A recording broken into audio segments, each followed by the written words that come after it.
Hoje a palestra da tarde, a exposição doutrinária da tarde, vai ficar com a nossa irmã Márcia Neu, é isso? Márcia Neu, que é do Grupo Espírita Porta da Esperança, né? Que é o GEP de Imbituba. E a Márcia vai nos falar sobre a passagem. Tema interessante. Então, que possamos ouvi-la com atenção. Que a espiritualidade, então, esteja contigo neste momento, te intuindo e te amparando.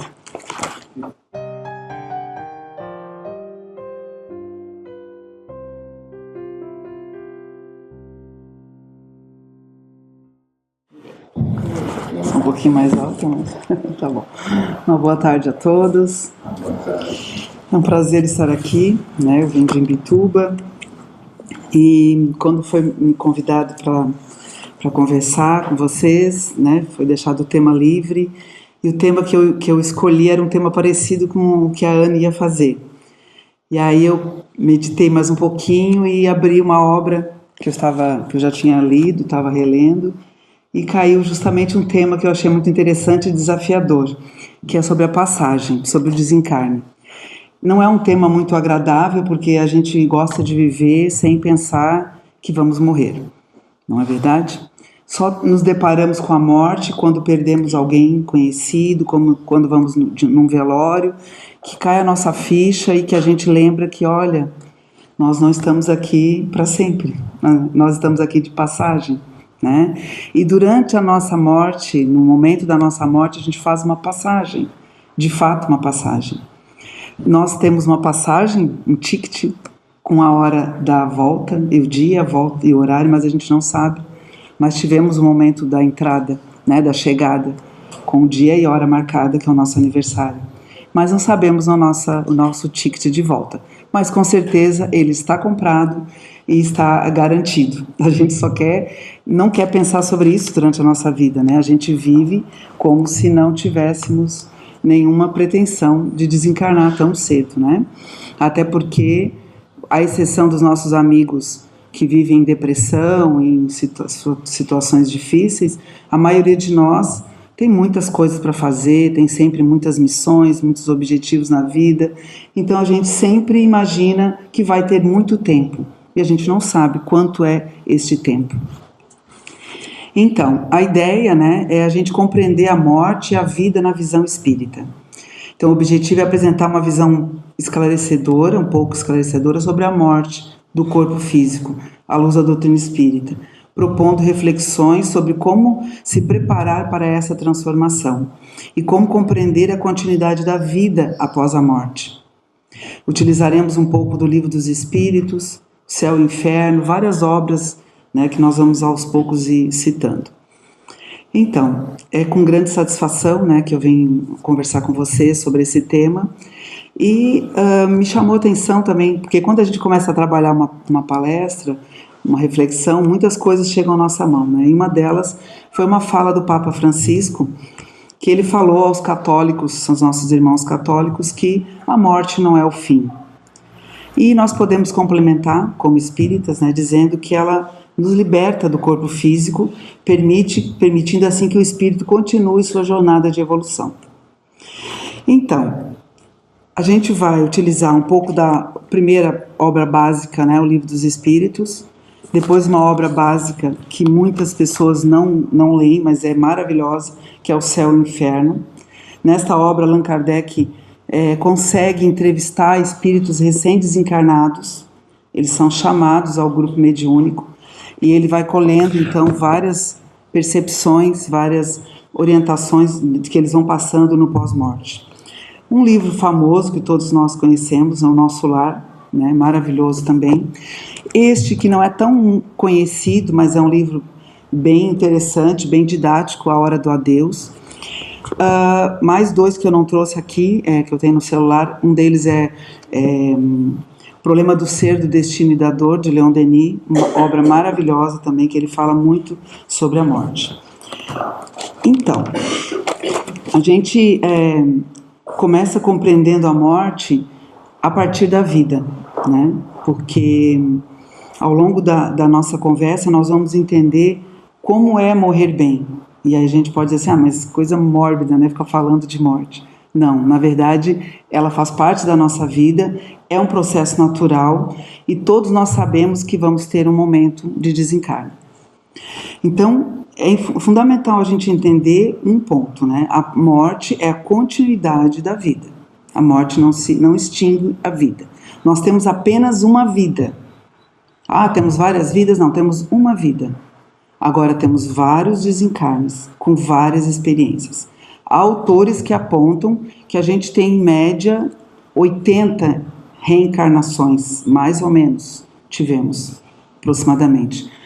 Isso está em alguns livros, como Muitas Vidas, Muitos Mestres, do Brian Weiss, que ele é um psicólogo, psiquiatra, que não é espírita, e quando ele começa a fazer um processo de regressão na paciente dele, ele chega, né, depois de longos tratamentos, a 81 reencarnações.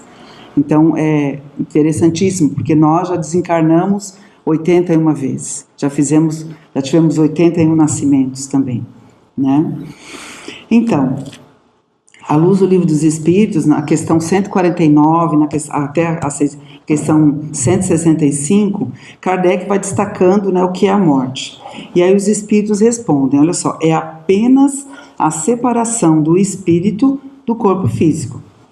Apenas a separação. O espírito é imortal e retorna à sua verdadeira pátria espiritual após o desencarne. Dizem que do lado de cá tem o sofrimento de quem se separa, mas do lado de lá tem a alegria de quem recebe, quem está voltando. Principalmente quem está voltando vencedor. Vencedor do quê? Vencedor da sua missão. Quem veio com uma missão e cumpriu a sua missão. O que alguns chamam de completista, né? Quem completa o que veio fazer. Então, uma das coisas que nós deveríamos orar, pedindo a Deus todos os dias, é que a gente complete a nossa missão. A gente não sabe qual é, mas a gente tem uma missão, seja ela na família, no trabalho, às vezes são várias pequenas missões, mas todas elas com relação a nós próprios, principalmente, ao nosso próprio desenvolvimento. Na questão 149, né, Kardec pergunta: em que se transforma a alma no instante da morte? E aí os espíritos respondem, ela entra novamente no mundo dos espíritos, onde permanece até reencarnar. E aí tem algumas traduções que dizem que onde havia deixado temporariamente. Ela retorna ao mundo dos espíritos, onde havia deixado temporariamente. Então, temporariamente, nós deixamos esse mundo espiritual e para lá que nós vamos voltar. E o perispírito, para quem não está acostumado com essa linguagem, né, tem o corpo, o espírito e o perispírito. Então, a ligação entre o corpo e o espírito se dá pelo perispírito. No desencarne, o perispírito é que é desacoplado e ele que vai, então, junto com o espírito, seguir nas esferas superiores. Quando o corpo desfalece, então, é o perispírito que vai sustentar essa identidade espiritual. No perispírito, olha só que interessante, no perispírito nós carregamos os traços das crenças, das emoções, das atitudes, das nossas vivências e experiências vividas nesta encarnação. Só que não é só nesta, né? São de todas as outras. Então, a gente muitas vezes não é ensinado a cuidar das nossas emoções, a prestar atenção em como a gente se sente diante de um problema. Mas isso é fundamental, porque é isto que a gente leva para o mundo espiritual. Então, é uma coisa fundamental também da gente entender, é que a morte não é brusca para o espírito, não é algo que causa dor. O desprendimento do corpo, ele pode ser suave e pode ser desafiador, dependendo de como vivemos e nos desapegamos da matéria. Então, muito importante a gente entender isso, né? Que a gente pode ter desencarnes de vários tipos, existem, né, várias histórias, inclusive nesse livro, A Hora do Adeus, o autor vai relatando várias formas de desencarne, desencarnes rápidos, desencarnes mais lentos, dependendo de como a pessoa está preparada. Então, no livro Céu e Inferno, Allan Kardec também afirma que não existe céu e inferno fixos. E aqui a gente faz um parênteses, lembrando que a maioria dos nossos irmãos, tanto evangélicos como católicos, acreditam que o céu e o inferno é um lugar fixo, né? E no Espiritismo a gente entende que o céu e o inferno não é um lugar fixo, né? São lugares que existem no nosso estado de consciência. Então, quando a gente quem viu o filme Nosso Lar, se deparou com um umbral, a situação que causa até um susto, né? Quando André Luiz passa 8 anos no umbral sofrendo, tentando tomar água com lama, com fome, desesperado. Então, aquele lugar é um estado mental da consciência dele. No momento que ele olha e vê outros espíritos sendo acolhidos, ele também sente que está na hora, que o sofrimento dele foi demais. Então, naquele momento, ele suplica aos céus, porque ele também não acreditava em nada, né? Não acreditava em nenhuma vida após a morte. Isso dificultou muito para ele. Todas as pessoas que desencarnam sem compreender o que acontece, como acontece esse processo, passam muito mais trabalho. Há relatos, numa das obras de André Luiz, de centenas de irmãos que dormem, que ficam dormindo depois do desencarne. Eles ficam em macas e os nossos irmãos espíritos fazendo passe e protegendo aqueles espíritos que estão ali dormindo. E aí pergunta por que eles estão dormindo. Porque na crença deles, que eles tiveram da religião, eles iriam dormir até que Jesus viesse, né, ressuscitá-los. Então, era uma crença, eu não sei que religiões trazem esse tipo de crença, mas eles desencarnaram e ficam dormindo. Séculos, às vezes, até que comece a recobrar a consciência. Então, vocês percebam a importância, né, da pregação de uma religião para a vida espiritual. O atraso que ela pode trazer, muitas vezes, para a vida espiritual nesse sentido, né? Então, ainda na obra do Céu e Inferno, Allan Kardec, como eu disse para vocês, ele vai categorizar esses espíritos que vão conversar com eles e vai mostrar como é o desencarne de um espírito feliz e como é o desencarne, por exemplo, de um espírito sofredor ou de um espírito que cometeu delitos durante a sua vida corporal. Então as diferenças são muito grandes. A maioria deles, né, os espíritos que cometeram muitos delitos, entram em reflexões do seu arrependimento e mostram o sofrimento que tiveram no mundo espiritual, até realmente conseguirem recobrar a sua consciência. Há uma questão relatada aqui nesse livro, Na Hora do Adeus, em que o espírito relata o desencarne de um espírito, de um pai de família, Laurindo, que era muito orgulhoso e era um déspota na família, ele era muito brabo com toda a família, ele que mandava, ele que dominava. Durante o processo de desencarne dele, a família ainda não conseguiu criar, na hora do velório, um ambiente de reflexão. E se vocês foram em algum velório nos últimos tempos, vocês vão notar que, infelizmente, os velórios, de modo geral, eles são muito barulhentos, com gargalhadas, risadas. Não há quase nenhuma oração, nenhuma música calma que remeta as pessoas à reflexão, a auxiliar naquele momento de passagem. Porque, dependendo de como esse espírito viveu, ele pode já ter desencarnado rapidamente, mas ele ainda pode estar apegado ao corpo. E aí, nesse momento, a equipe espiritual está trabalhando para que ele se desenlace. Mas isso precisa de oração, de reflexão. Infelizmente, os nossos velórios não são assim, né? É um momento, muitas vezes, de gargalhada, de lanche, de café, de chazinho, de comidinha, mas poucos pensam em oração. Nesse caso desse espírito, pai de família, que ele era muito bravo com a família, reclamava, só falava que a família dava muita despesa, que ele vivia pagando conta de todo mundo e vivia reclamando.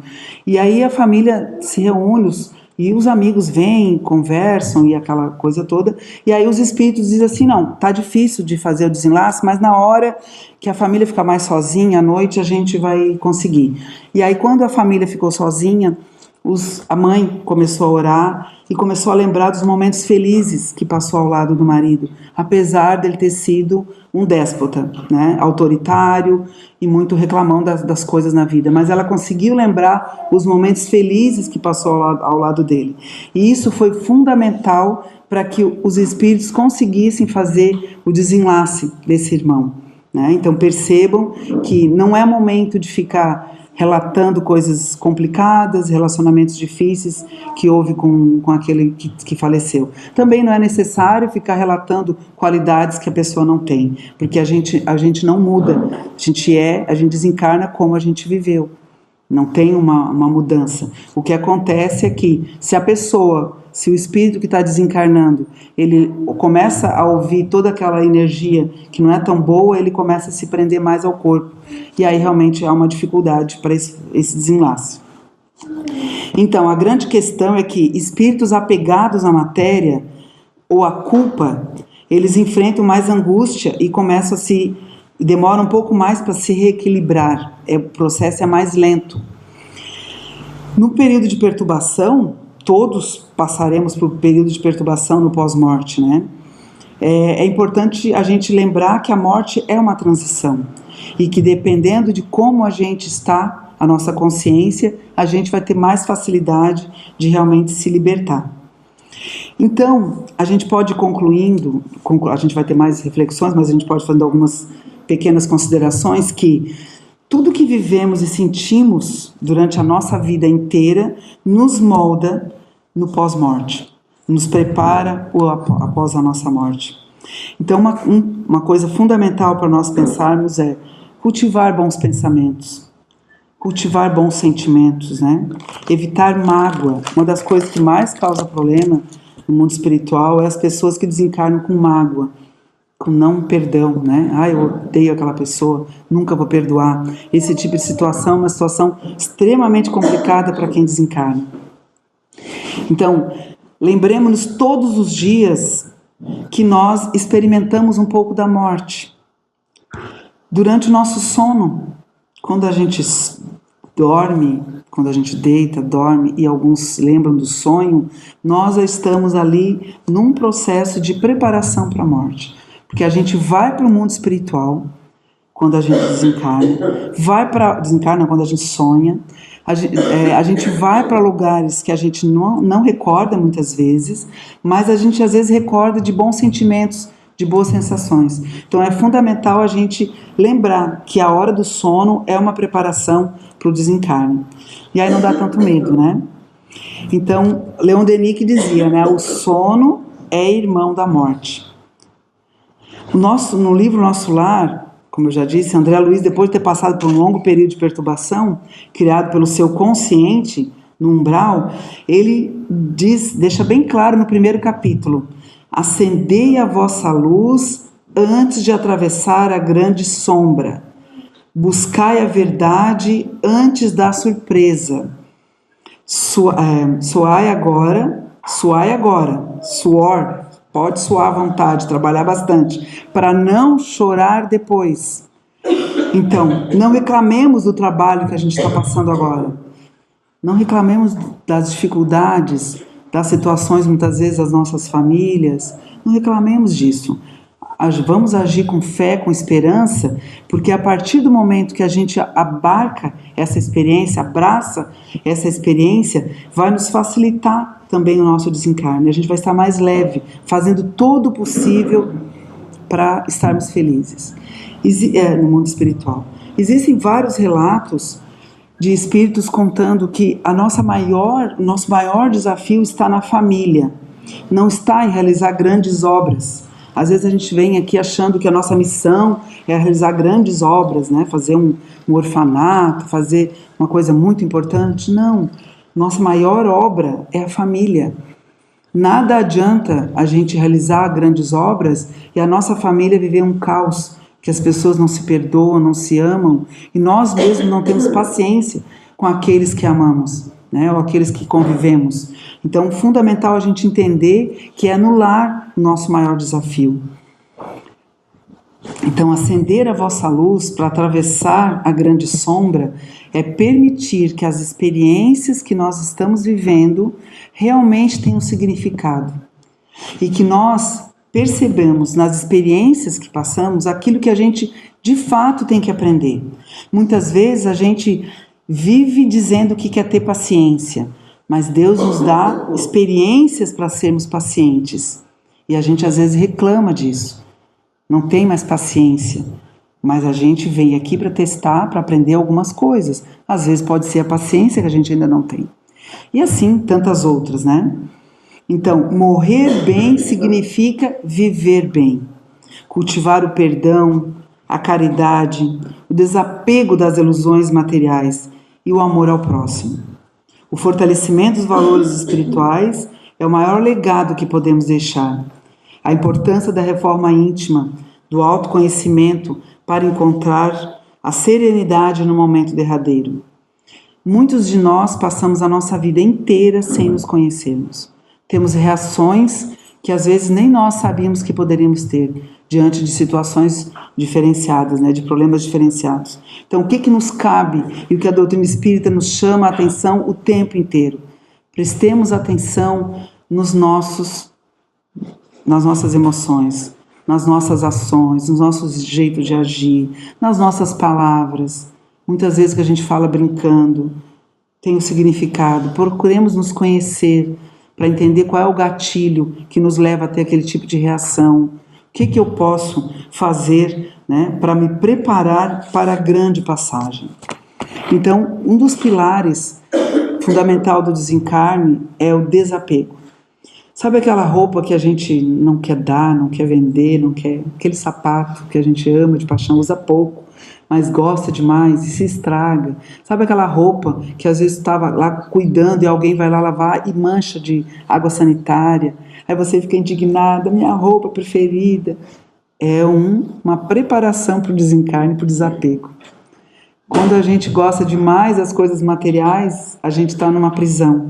Então a gente tem que cuidar das nossas coisas, mas ao mesmo tempo desapegar. Saber que elas são emprestadas, são passageiras. Assim é a nossa casa, assim é os nossos bens, né? Porque daqui a pouco tudo isso vai passar para a mão de outras pessoas que vão estar vivendo, né? Talvez na nossa própria casa e assim por diante. Então lembremos-nos que todos os dias experimentamos um pouco da morte, como eu já tinha dito. Então, o desapego, a prática do bem, a oração e a vigilância moral, lembrando sempre de orar, vigiar. Nós sabemos que a intelectualidade da nossa época, né, já está bem desenvolvida. O homem nunca teve tão evoluído em termos intelectuais. O nosso maior problema está na moralidade. Então, nós sabemos muito bem, e dentro da doutrina espírita é sabido que, geralmente, é uma pesquisa do IBGE, que mostra que a maior parte das pessoas que frequentam os centros espíritas tem uma boa escolaridade, ensino superior, até mais, né? Agora, o que a gente faz com essa escolaridade? Nós estamos usando para entender essas obras espíritas, estamos usando para nos melhorar, procurar nos entender, né? Essa é uma grande questão. Então, quanto mais elevada for a consciência do espírito na hora da morte ou durante a sua vida, maior será a serenidade experimentada durante a morte. Todos nós vamos passar por um momento de reflexão durante a morte, de saber onde eu estou, né? Mas se a gente elevou a nossa consciência, se a gente se preparou, esse momento vai ser muito mais suave. Agora tem uma outra questão, né?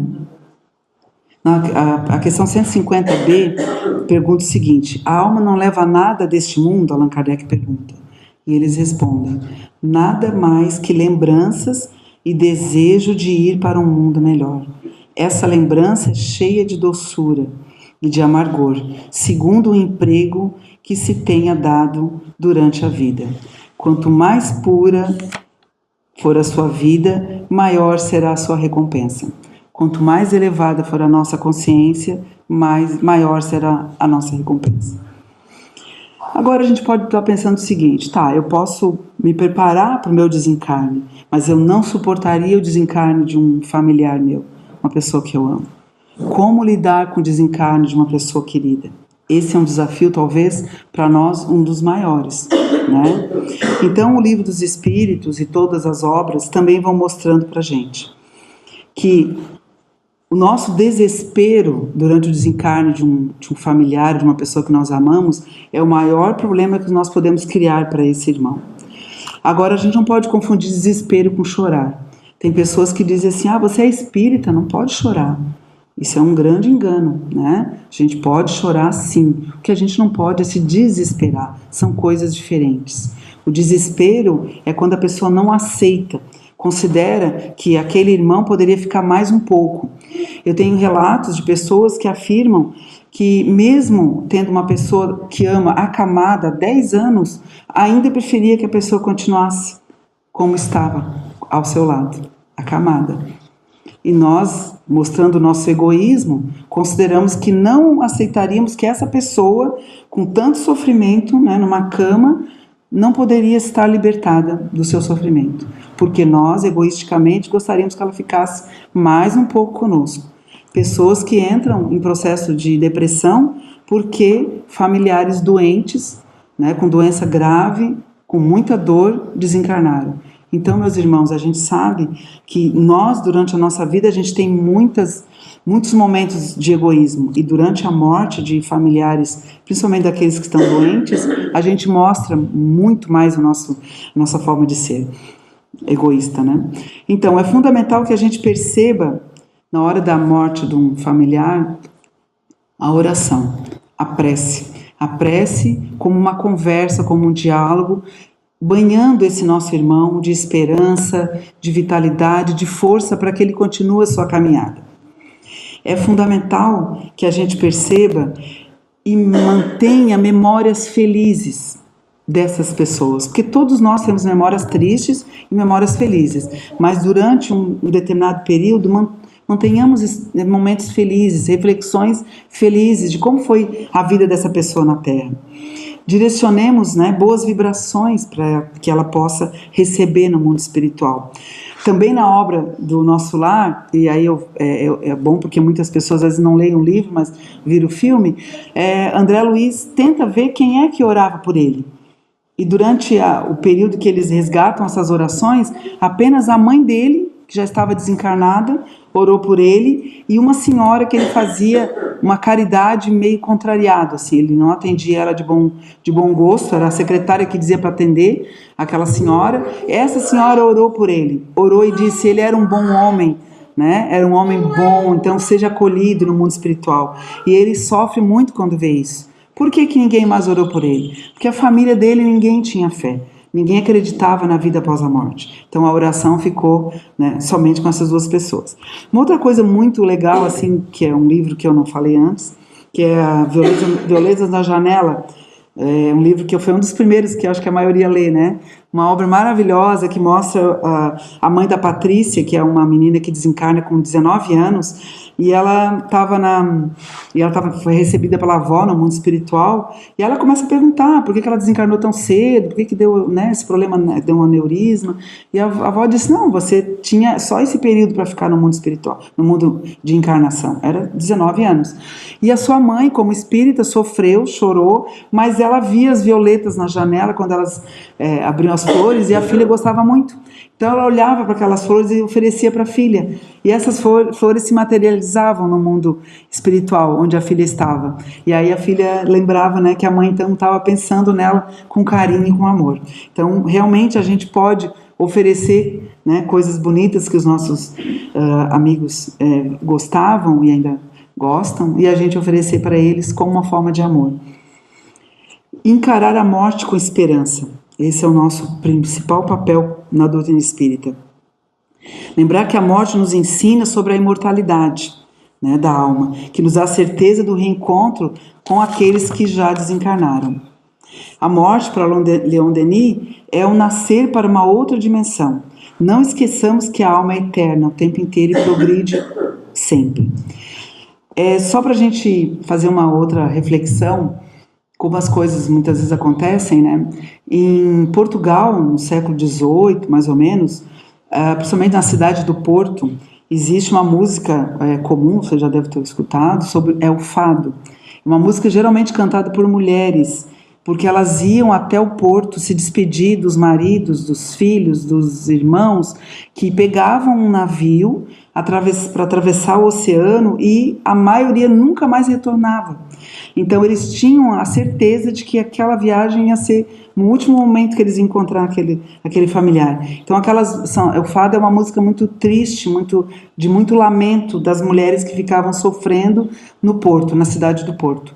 Então é muito importante que a gente procure encarar o desencarne dos nossos familiares como esses viajores que vão para uma viagem além, né, dessa dimensão e que nós vamos os encontrar daqui a pouco. A gente só não sabe quando, mas a certeza de que nós estaremos com eles em pouco tempo. Então, meus irmãos, para a gente começar a finalizar, não é um tema fácil, mas é um tema muito importante, porque, como eu disse antes, faz parte da nossa vida. É a única certeza que nós temos é que vamos desencarnar, né? E uma coisa fundamental para a gente desencarnar bem é viver bem, viver com leveza, preparando-nos para uma morte serena. O que é viver com leveza?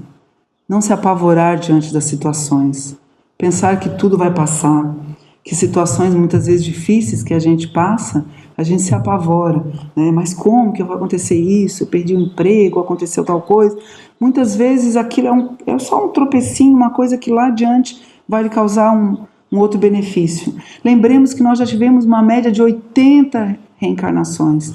O que é esse trabalho diante de 80 reencarnações? Tudo que a gente já fez, já aprendeu e que a gente traz conosco. Alguns conhecimentos a gente guarda, a gente não coloca à mostra nesse momento, porque não precisamos deles, mas na hora que a gente desencarna, todo aquele conhecimento que nós temos, ele volta à tona. Falamos muitas línguas, né? Já vivemos em muitos países. E Jesus nos disse uma frase fundamental, né? Nos reconciliemos com os nossos inimigos enquanto estamos a caminho. Muitas vezes a gente, mesmo sendo espírita, ainda continua tendo inimizade, tendo pessoas que a gente não quer falar, que não quer ver, porque não considera a pessoa que você quer ter ao seu lado. Mas lembremos-nos que eles estão próximos de nós por algum motivo. Então é muito importante nos reconciliar. Existem várias histórias que relatam 300 anos de espera para que um espírito possa evoluir e encontrar aquele seu inimigo de outra vida. Existem relatos que André Luiz traz e que mostra que um espírito não conseguia seguir adiante porque ele tinha uma missão ainda para cumprir com um determinado espírito que ele fez mal em outra vida e que ele não encontrava em lugar nenhum. E ele estava há 300 anos esperando.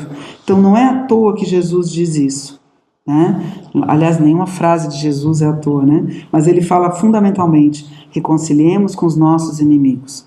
Peçamos perdão, mesmo que não tenhamos certeza de que estamos errados. Não temamos a morte, mas sim uma vida sem propósito. Isso é o que nós devemos temer, é uma vida sem propósito. Uma vida baseada apenas no materialismo. Para vocês terem uma ideia, muitos irmãos nossos,